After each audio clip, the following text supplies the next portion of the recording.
Hello everyone, welcome back to physics phantom. आज मैं आपको केमिस्ट्री का एक बहुत इम्पॉर्टेंट टॉपिक पढ़ाऊंगी which is metals and non metals. Question इसमें से आने के पूरे चांसेस होते हैं। मेटल्स एंड नॉन मेटल्स बहुत ही ज़्यादा इम्पॉर्टेंट है, क्योंकि ज़रूरी नहीं है कि आप जब सीबीएसई बोर्ड देते हैं तभी आपके लिए इम्पॉर्टेंट है। अगर आप एग्ज़ाम्स की कॉम्पिटिटिव एग्ज़ाम की प्रिपरेशन करते हैं तो उस टाइम पे भी ये कंसेप्ट काफ़ी ज़्यादा इम्पॉर्टेंट है। इसमें डिफरेंसेस, केमिकल प्रॉपर्टीज़ और यूजेस और कुछ जो एक्सेप्शन केसेस होते हैं वो आपको मेटल्स एंड नॉन मेटल से रिलेटेड पता होने चाहिए। सबसे पहले तो जो मेटल एंड नॉन मेटल है इसमें से स्टार्टिंग हम करेंगे मेटल्स के साथ में। मेटल्स क्या होते हैं, धातुएं क्या होती हैं। मेटल को कहते हैं धातुएं और नॉन मेटल्स को अधातुएं। तो ये आज का हमारा टॉपिक है। मेटल्स देखिए क्या होते हैं। Majority elements in the periodic table are metal. अब जैसे ना हमारी ये पीरियोडिक टेबल होती है, अगर आपको थोड़ा बहुत भी ध्यान हो तो ये ऐसा कुछ स्ट्रक्चर होता है हमारी पीरियोडिक टेबल का, और ये नीचे होता है एफ ब्लॉक। यहाँ पे ये जो पीरियोडिक टेबल है इसमें ब्लॉक्स को डिवाइड किया गया है। नीचे वाले ब्लॉक में 2 कॉलम्स होते हैं, ये हमारा पी ब्लॉक है, 2 पीरियड्स होते हैं, ये आपका एफ ब्लॉक होता है। इधर एस ब्लॉक है, ये बीच वाला डी ब्लॉक होता है, और ये हमारा पी ब्लॉक होता है। तो जो हमारी आधुनिक आवर्त सारणी है, मॉडर्न पीरियोडिक टेबल है, उसमें हमारे पास टोटल 4 ब्लॉक्स हैं, जिसमें से ये बताया गया है कि जो हमारी पीरियोडिक टेबल है इसमें मोस्टली जो मेजॉरिटी है एलिमेंट्स की वो ज़्यादातर क्या है, मेटल से धातुएं पाई जाती हैं। धातुओं में भी देखिए बहुत सारी वैरायटी आपके पास में प्रेजेंट होती है। तो इसके अंदर कौन कौन सी चीज़ें इंक्लूड होती हैं, जैसे कि alkali metals, transition metals, lanthanides, actinoids and alkaline earth metals. तो यहाँ पे 1, 2, 3, 4 एंड 5, ये टोटल 5 चीज़ें जो है ना ये मिलके क्या बनती हैं, मेटल्स बनती हैं। क्योंकि मेटल्स में भी ना बहुत सारी वेरिएशंस होती हैं। तो आपसे अगर पूछ लिया जाए जो पीरियोडिक टेबल है उसमें मोस्टली जो एलिमेंट्स जो मेटल हैं उसके अंदर क्या क्या चीज़ें इंक्लूड हैं, तो आपको पता होना चाहिए। पहली चीज़ तो alkali metals, second transition metals, third one is lanthanides, fourth one is actinides और last one is alkaline earth metals. तो ये हो गया आपका मेटल्स के बारे में थोड़ा इंट्रो। इसके बाद में मेटल्स में हम 2 चीज़ें पढ़ेंगे, एक होता है physical properties and second one is chemical properties. दोनों ही एग्जाम पर्सपेक्टिव से काफ़ी ज़्यादा इंपॉर्टेंट है। कई बार आपसे इनको सेपरेटली पूछ लिया जाता है, स्पेशली फिजिकल प्रॉपर्टीज़, और कई बार आपको खुद से, जब आप जैसे अभी सीबीएसई बोर्ड जब आप देंगे 10th और 9th क्लास जब आप पढ़ते हैं तो वहाँ पे आपको इसको पूरा डिटेल में भी आंसर को लिखना पड़ता है। वीडियो को पॉज करके आप अपने नोट्स को प्रिपेयर कर सकते हैं, काफ़ी हेल्प मिलेगी आपको इनसे। अब देखिए फिजिकल प्रॉपर्टीज़ अगर मेटल में देखें तो यहाँ पे कुछ प्रॉपर्टीज़ मैंने दे रखी हैं। फर्स्ट आता है कि जो मेटल्स होते हैं वो क्या होते हैं, शाइनी होते हैं, लस्ट्रस होते हैं नेचर में, मतलब कि इनके अंदर चमक होती है। जो धातुएं होती हैं वो अपने आप में क्या होती है, चमकती हैं। नेक्स्ट है मेलिएबल होते हैं। मेलिएबल का मतलब क्या होता है, इनको मेल्ट करके पिघला कर शीट में कन्वर्ट किया जा सकता है। जैसे कि आपने देखा होगा चांदी की जो वर्क होता है, मिठाइयों के ऊपर चांदी की शीट लगाई जाती है, तो इसका मतलब सिल्वर क्या है, मेटल है, लेकिन उसको कन्वर्ट करके किस में किया गया, कन्वर्ट उसको शीट में। जो चांदी का वर्क लगता है मिठाइयों पे, तो वो चीज़ आती है हमारी मेलिएबल में, मतलब कि धातु को पीट कर शीट में कन्वर्ट किया जाता है। नेक्स्ट पॉइंट आता है डेक्टाइल। डेक्टाइल का मतलब होता है तन्यता, जिसमें हम तार में उनको कन्वर्ट करते हैं। जैसे कॉपर की वायर्स बनती हैं और काफ़ी फ्लेक्सिबल होती है, उनको बांधने के पर्सपेक्टिव से यूज़ किया जाता है। लेकिन जैसे मैं आपको बता रही हूँ कि इनकी फिजिकल प्रॉपर्टीज़ होती हैं, चमकदार होती है, मैलेबल होती है, डेक्टाइल होती हैं, लेकिन हर एक मेटल, हर एक धातु में ये प्रॉपर्टी हो ज़रूरी नहीं है। 99% प्रॉपर्टीज़ धातु में यही होती हैं, लेकिन कुछ परसेंट एक्सेप्शंस होते हैं जहाँ पे ये रूल्स थोड़े बहुत चेंज हो जाते हैं। नेक्स्ट फोर्थ प्रॉपर्टी आती है metal is a good conductor of electricity and heat. जो धातु होती है वो ऊष्मा की सुचालक होती है, गुड कंडक्टर ऑफ इलेक्ट्रिसिटी होती है और हीट की। Next number 5 is at room temperature it is in solid form except for mercury. जो धातुएं होती हैं, मेटल्स होते हैं, वो सॉलिड होते हैं रूम टेम्परेचर पे, मतलब कि जो कमरे का ताप होता है उसमें जो मेटल्स होते हैं, धातुएं होती हैं, वो ठोस अवस्था में पाई जाती हैं। लेकिन एक्सेप्शन है, मर्करी जो है वो हमें लिक्विड फॉर्म में मिलता है, और ये चीज़ आप एग्जाम्पल थर्मोमीटर से ले सकते हैं।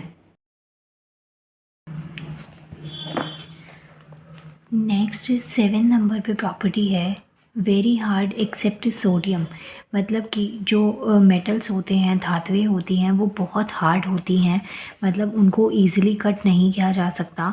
लेकिन सोडियम इसमें एक एक्सेप्शन है। सोडियम को Na से डिनोट करते हैं, 11 इसका एटॉमिक नंबर होता है। और ये एक ऐसी धातु है जिसको नाइफ से, चाकू की हेल्प से आप कट कर सकते हैं। तो एज आई टोल्ड यू कि यहाँ पे ये रूल्स होते हैं मेटल्स के, लेकिन कुछ एक्सेप्शन केसेस आते हैं जहाँ पे इनके रूल्स में आपको चेंजेस देखने को मिल जाएंगे। तो 7th पॉइंट में भी यही बता रखा है कि जो धातुएं होती हैं वो हार्ड होती हैं, सॉलिड होती हैं, लेकिन सोडियम को छोड़कर, सोडियम क्या है जो कि नाइफ से जिसको कट किया जा सकता है, वो इतनी नर्म होती है। नेक्स्ट पॉइंट आता है ऑब्क्यू होते हैं, मतलब कि ओपेक, जिसके अंदर से आपको दिखाई नहीं देता। तो जो मेटल होते हैं, धातु होते हैं, उनके आर पार हमें दिखाई नहीं देता है। सो ये आपके पास में टोटल मैंने 7 प्रॉपर्टीज़ दी हैं जो कि फ़िज़िकल प्रॉपर्टीज़ में आती है मेटल्स की।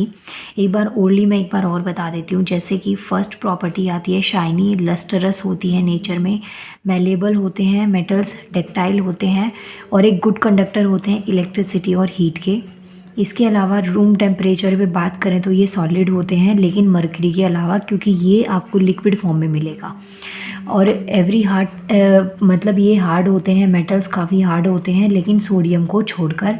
इसके अलावा मेटल्स के आर पार नहीं देखा जा सकता है। नेक्स्ट आता है हमारे पास में मेटल्स की केमिकल प्रॉपर्टी। जैसे फिज़िकल प्रॉपर्टीज़ होती है ना, कि कोई चीज़ आप देख के बता दें वो कैसी है कैसी नहीं है, ऐसे ही केमिकल प्रॉपर्टीज़ में आता है जहाँ पे हम इलेक्ट्रॉन्स और केमिकल रिएक्शन से रिलेटेड बात करते हैं। और ये जो प्रॉपर्टी होती है केमिकल प्रॉपर्टी, ये चेंजेस होते हुए आपको दिखते नहीं हैं, लेकिन हाँ चेंज हो जाता है। जैसे कि जो केमिकल प्रॉपर्टी, जो मेटल्स होते हैं वो इजीली कोरिडेबल हो जाते हैं। जैसे कि आपने सुना होगा आयरन जो होता है लोहे पे जंग लगता है, सिल्वर जो है चांदी काली पड़ती है। तो ये क्या होता है, इनमें संचारण बहुत ईजिली हो जाता है। इसके अलावा जो मेटल्स होते हैं वो इलेक्ट्रॉन्स को लूज़ कर सकते हैं और बेसिक ऑक्साइड्स बनाते हैं। इसके अलावा इनकी जो इलेक्ट्रोनेगेटिविटी होती है वो काफ़ी लो होती है मेटल्स की, धातुओं की, और गुड रिड्यूसिंग एजेंट होते हैं। सो ये कुछ आपको केमिकल प्रॉपर्टीज़ दे रखी हैं, आप इनको नोट कर सकते हैं। आपके एग्ज़ाम पर्सपेक्टिव से काफ़ी ज़्यादा ये इंपॉर्टेंट है। ये तो हो गया आपके पास में मेटल्स। मेटल का मैंने बता दिया आपको, इन फॉर्म्स में अवेलेबल होते हैं। ये इसकी फ़िज़िकल प्रॉपर्टीज़ हो गई। ये आती हैं इसकी केमिकल प्रॉपर्टीज़। इसके बाद में नेक्स्ट आता है हमारे पास में नॉन मेटल्स। नॉन मेटल्स की फ़िज़िकल प्रॉपर्टीज़ की बात करें तो फर्स्ट प्रॉपर्टी आती है, ये poor conductor of electricity and heat होते हैं। अगर आपने मेटल्स को काफ़ी अच्छे से समझा है, हर एक पॉइंट आपको क्लियर हुआ है, तो नॉन मेटल्स बिल्कुल इनके ऑपोजिट होते हैं। तो जैसे जो मेटल्स होती हैं, धातुएं होती हैं, वो गुड कंडक्टर होती हैं, ऐसे ही जो नॉन मेटल्स होते हैं वो पुअर कंडक्टर ऑफ इलेक्ट्रिसिटी और हीट होते हैं। नॉन डक्टाइल मेटल्स होते हैं, मतलब कि जो अधातुएं होती हैं उनको आप पीट कर शीट में कन्वर्ट नहीं कर सकते, ना आप उनको तार में कन्वर्ट कर सकते हैं। इसके अलावा जो नॉन मेटल्स हैं, अधातु जो होती हैं, वो ब्रिटल सॉलिड्स होती हैं। और कई बार रूम टेम्परेचर पे, जैसे कि जो हमारी धातुएं होती हैं रूम टेम्परेचर पे सॉलिड होती हैं, ऐसे ही नॉन धातुएं जो होती हैं, अधातुएं, ये रूम टेम्परेचर पे सॉलिड भी हो सकते हैं, लिक्विड भी हो सकते हैं, और गैसेस भी हो सकती हैं। इसके अलावा ये सोनोरस नहीं होती है। सोनोरस का मतलब होता है जिसमें साउंड प्रोड्यूस होता है। जैसे कि आप किसी मेटल को थोड़ा सा आप उस पर कुछ मारते हैं, आपको उस पर आवाज़ आती है, जैसे इसको आपने ऐसे करा तो आवाज़ आती है। तो जो नॉन मेटल्स अधातुएं जो होती हैं वो सोनोरस नहीं होती हैं, उनमें साउंड प्रोड्यूस नहीं होता है। जैसे हम धातुओं में आर पार नहीं देख सकते, ऐसे अधातुओं में आप आर पार देख सकते हैं, क्योंकि ये ट्रांसपेरेंट होती हैं। सो ये अधातुओं की, नॉन मेटल्स की फ़िज़िकल प्रॉपर्टीज़ दे रखी हैं। अब अधातुओं की केमिकल प्रॉपर्टीज़ देखते हैं। देखिए यहाँ पे आपको केमिकल प्रॉपर्टीज़ दे रखी हैं अधातु की, नॉन मेटल्स की। Number of electrons in the outer shell is generally 4 to 8, मतलब कि हमारे पास टोटल 4 शेल्स हैं यहाँ पे, KLMN शेल। तो यहाँ पे जो आउटर मोस्ट शेल होता है उसमें जो नंबर ऑफ़ इलेक्ट्रॉन्स होते हैं, आउटर मोस्ट शेल मतलब कि जो लास्ट शेल होता है, वो K भी हो सकता है, L भी हो सकता है, M भी हो सकता है और N भी हो सकता है। ये डिपेंड करता है कौन सा एलिमेंट आप ले रहे हैं उसके इलेक्ट्रॉनिक कॉन्फ़िगरेशन के अकॉर्डिंग। तो जो नंबर ऑफ़ इलेक्ट्रॉन्स होते हैं आउटर शेल के अंदर, वो क्या होते हैं, जनरली 4 to 8 होते हैं। इसके बाद में जो नॉन मेटल्स हैं, अधातुएं हैं, वो ईजिली इलेक्ट्रॉन्स को गेन और लूज़ कर सकती हैं। इसके अलावा ये एसिडिक ऑक्साइड बनाते हैं, लेकिन जो धातु होती है, मेटल्स होती हैं, वो हमारी बेसिक ऑक्साइड्स बनाती है। तो ये चीज़ आपको ध्यान में रखनी है। इनमें जो इलेक्ट्रोनेगेटिविटी होती है वो ज़्यादा होती है, और जो मेटल्स होते हैं, मतलब कि धातुएं होती हैं, उनमें लो इलेक्ट्रोनेगेटिविटी होती है और ये ग्रेट ऑक्सीडाइजिंग एजेंट होते हैं। सो ये कुछ केमिकल प्रॉपर्टीज़ थी आपके पास में नॉन मेटल्स की, काफ़ी ज़्यादा इंपॉर्टेंट है, इनको आप लिख सकते हैं।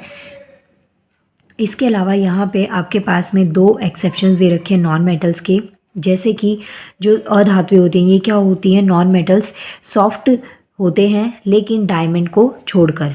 इसके अलावा ये नॉन लस्ट्रस होते हैं, मतलब इनमें चमक नहीं होती अधातु में, लेकिन आयोडीन एक एक्सेप्शन है इसका जिसमें चमक होती है। सो ये हो गई मेटल्स एंड नॉन मेटल्स के डिफरेंसेस।